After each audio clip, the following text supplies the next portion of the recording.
आपके दोनों उंगली में अगर वो तार टाइप का बन जाएगा, समझिए वो नॉर्मल है। एरिया में जलन होगा, फॉल स्मेल, फिश टाइप का आपको स्मेल आएगा, या तो सड़े हुए अंडे की तरह स्मेल आपको फीलिंग करेगा। बैक्टीरिया आने के बाद मरेगा, डेड होगा, और डेड होने के बाद वही लिक्विड के रूप में धीरे धीरे बाहर रिलीज होते रहता है। हेलो माय डियर्स, कैसे हैं? मैं आशा करता हूं कि आप स्वस्थ होंगे, मस्त होंगे, व्यस्त होंगे। आज बताने वाला हूं मैं आपको व्हाइट डिस्चार्ज के बारे में, जिसे ल्यूकोरिया भी बोलते हैं। व्हाइट डिस्चार्ज महिलाओं में होने वाली कॉमन प्रॉब्लम है, जो विजाइना से एक स्टिकी मटेरियल्स सीक्रेट होते रहते हैं।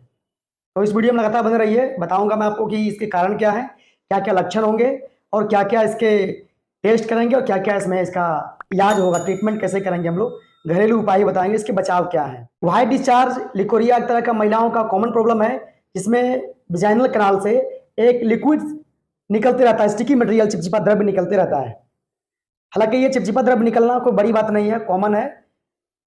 जैसे ओवुलेशन के टाइम में लिक्विड सब्सटेंस निकलना, व्हाइट कर्डी मिल्की टाइप का डिस्चार्ज निकलते रहता है। ये विजाइनल हेल्थ के लिए इंपॉर्टेंट है, लेकिन कभी कभार ये महीने भर चलते रहता है कंटिन्यूअसली लिक्विड फॉर्म में चिपचिपा द्रव्य, तो ये व्हाइट डिस्चार्ज माना जाता है। बताता हूं मैं इसके कारण क्या क्या है। नॉर्मली फीमेल के विजाइना में लैक्टोबैसिलस नाम का बैक्टीरिया होता है, और इसके स्पेसीज होते हैं। कभी कभी ट्राइकोमोनास वेजिनालिस, कभी कभार यीस्ट, फंगस, ये सभी प्रोटोजोआ जो है, ये सभी माइक्रो ऑर्गेनिजम्स हैं, विजाइना में आने के बाद में व्हाइट डिस्चार्ज का रूप ले लेता है।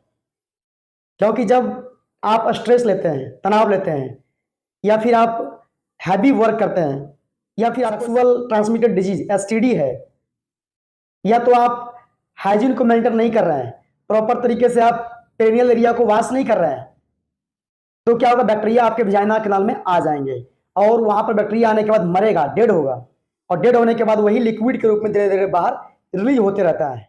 अगर व्हाइट डिस्चार्ज का कलर ग्रीन हो जाए, येलो हो जाए, ब्राउन हो जाए, हल्का रेडिश कलर का हो जाए, या फिर डार्क कलर का हो जाए, तो समझ लीजिए कि ये प्रॉब्लम है। इसकी होने की जो एज है वो मेंस्ट्रुअल साइकिल स्टार्ट होने के समय और लास्ट मेनोपॉज तक ये कंटिन्यूअसली होता है। मेनोपॉज के बाद भी इसकी सिम्टम्स देखने को मिलता है।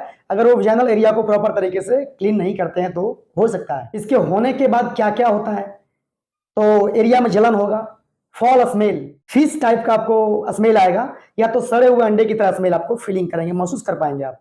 बर्निंग सेंसेशन होना, पेन होते रहना, ये सभी सिम्टम्स हैं विजाइनल डिस्चार्ज के। अब इसकी इलाज नहीं करेंगे तब क्या हो सकता है, तो लगातार विजाइनल फ्लूइड निकलते निकलते वहां पर क्या होगा कि आपके जो अंडरगारमेंट्स है वो गंदे हो जाएंगे, और एरिया में इंफेक्शन भी और ग्रोथ कर जाएगा।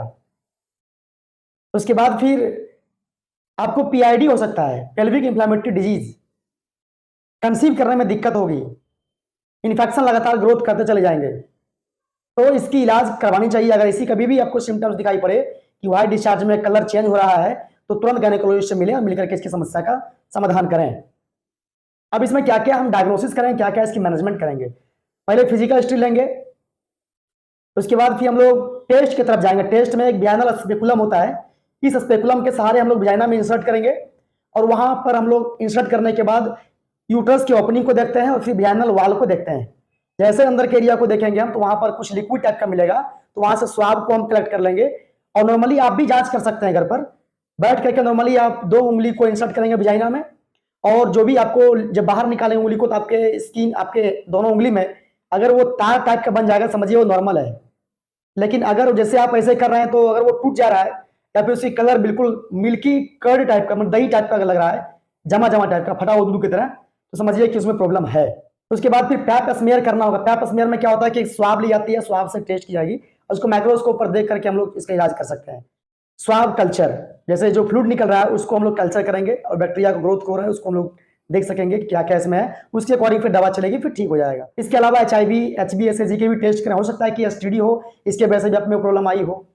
इसके अलावा CBC और एक अल्ट्रासाउंड करवानी चाहिए, मे भी अगर कोई प्रॉब्लम हो तो अल्ट्रासाउंड में दिख जाए। तो ये सभी क्या कि आप डायग्नोसिस आप कर सकते हैं। उसके बाद में आपका ट्रीटमेंट क्या क्या होगा, तो पहले नंबर में वहां के जो हेयर होंगे वो क्लीन करेंगे। अंडरगारमेंट्स जो पहले का गंदा हो चुका उसको बदल के नया अंडरगारमेंट्स पहने। में भी आपको सैनिटरी पैड का भी यूज करना पड़ सकता है, तो उसकी भी यूज आप कर सकते हैं। नहाने के दौरान थोड़ी सी गुनगुना पानी गर्म कर लेंगे, उसमें डिटॉल या सेवलन या फिर बिटाडीन का सॉल्यूशन उसमें घोल मिला लेंगे और उसके बाद नहाने के दौरान आप उसमें 5 मिनट तक बैठेंगे। इससे जो बैक्टीरिया होंगे, जो फंगस होंगे, जो वहाँ पर प्रोटोजोआ होंगे, जो पैरासाइट्स होंगे, वो सब हील हो जाएगा और आपकी प्रॉब्लम का सॉल्यूशन निकल जाएगा। अगर इतना से भी ठीक नहीं होता तो अंतिम में आपको मेडिसिन लेना पड़ेगा। मेडिसिन में ऐसे क्लोट्रीमाजोल का सपोजिटर देते हैं, उसमें क्लोट्रीमाजोल और क्लिंडामाइसिन दोनों कंपोजिशन का मिला हुआ कैंडिड सीएल करके एक दवा आती है, तो उसको हम लोग सपोजिटर होता है, विजाइना में रात के समय सोने के समय आपको इंसर्ट कर लेना है और फिर सवेरे क्लीन कर लेना है। ये लगभग 3 से 4 दिन करना होगा। ग्लूकोनाजोल 150 mg का दवा ले सकते हैं, एक दवा आज लेना है, फिर कल छोड़ के परसों अल्टरनेट डे करके आपको लगभग 3 बार लेना है। ये फंगल इन्फेक्शन होंगे उसको ठीक कर देगा। ओफ्लोक्सासिन ओर्निडाजोल, ये कोई अगर पैरासाइट्स होंगे उसको ठीक कर देगा, इसलिए ये दवा को ले, ओफ्लोक्सोजेड करके आता है, इसको आप ले सकते हैं। इसके अलावा आप मेटोनिडाजोल का भी ले सकते हैं दवा, जो आपके बैक्टीरिया को भी मारने का काम करेगा। इसके अलावा क्लिंडामाइसिन का ले सकते हैं। डॉक्सीसाइक्लिन 100 mg में आप सुबह शाम करके 3 दिन के ले सकते हैं, डॉक्सीसाइक्लिन भी बैक्टीरिया को मार देगा। इसके अलावा आप एजिथ्रोमाइसिन 5 mg में एक टाइम ले सकते हैं, इससे भी बैक्टीरियल इन्फेक्शन को क्लीन करेगा। अगर दर्द कर रहा हो तो दर्द के लिए आप डाइसाइक्लोमाइन और वेफेनामिक एसिड में आप यूज कर सकते हैं। तो ये सभी दवाएं हैं जिसका यूज करके आप व्हाइट डिस्चार्ज से छुटकारा पा सकते हैं। और भी कुछ दिक्कत अगर होता हो तो आप गायनेकोलॉजिस्ट से मिल करके वहां से इसकी सोल्यूशन मिल सकता है। और कुछ जानना हो आपको तो कमेंट करिए और कमेंट बॉक्स में बताइए कि वीडियो कैसा लगा, फिर उसके अकॉर्डिंग आपको फिर नया वीडियो में बनाऊंगा। फिलहाल आपका दिन शुभ हो, मंगलमय हो, बहुत बहुत धन्यवाद।